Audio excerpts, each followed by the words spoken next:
So I think that most people that carry Swiss Army knives are probably very haptic, very tactile. They like to interact with things. They like things that function properly. That's why we enjoy the strong click. We like things that just work. And if you're like me, maybe you go into a hotel room and everything's nice, and then you go to use the shower and like the shower handle's loose and it just irks you because you're like, can someone just tighten this up and make this work better? So one of the things about Swiss Army knives is everything is always usually tight and good. You know, as long as you maintain them. They can get obviously like all gummed up, and if the liners, you know, get to a point where they get corroded inside, there's not a lot you can do to make the knife have a nice snap to it. You can take it apart, try to sand them down or something, but you watch these videos on YouTube, it's like, oh, you just soak them in water, clean them up and oil them. No, it's not going to work.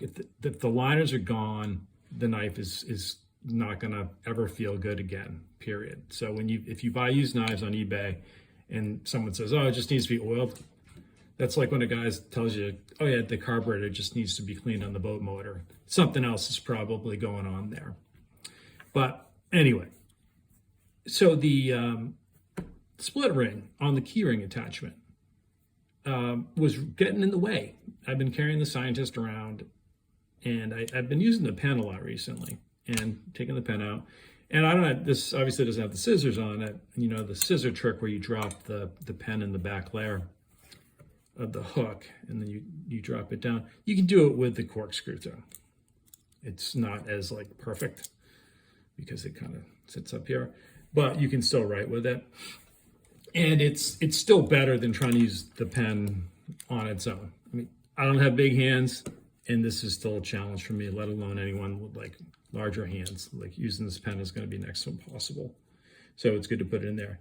But the damn split ring was getting in the way, and I took it off, and I got to say, not having that for some reason is just very nice. So, you know, if things bothering you, you know, try taking it off. And, you know, it does get in the way, especially if you're using some of these back tools, like even on the, you know, this is a little tinker, screwdriver can hit it. Again, it's nice. I think it looks good, but I don't know how functional it is. And I think it causes more problems than it actually solves. Unless you're a big lanyard person, but still you could do something like this. Feed this thing through, it works just fine. So just some thoughts on that. One thing I found out, I was just looking it up actually, an interesting little fact is the keyring attachment on earlier knives was on the blade layer. And then it switched to the opener layer back in 1991. So that's one way you can date a knife, is by looking at where the extension is. And there's sometimes it's an actual piece of metal. It's like a little piece. I don't know if I have one. Or other times it may actually be on the actual spring itself. The spring is just extended out. So it's one way to date a knife. Aside from you probably looked it up if you're into them. The SAK wiki is the tang mark, like on this side. And then obviously the tools.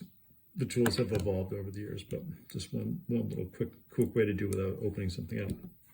Anyway, just some thoughts on the keyring. And I know it's like a really simple, it's kind of rather silly little thing to talk about, but it really did make a big difference in my enjoyment of pulling this knife out. So I don't know, give it a shot if you're like me and little things like that might bother you. Anyway, I hope you like that one, a little different.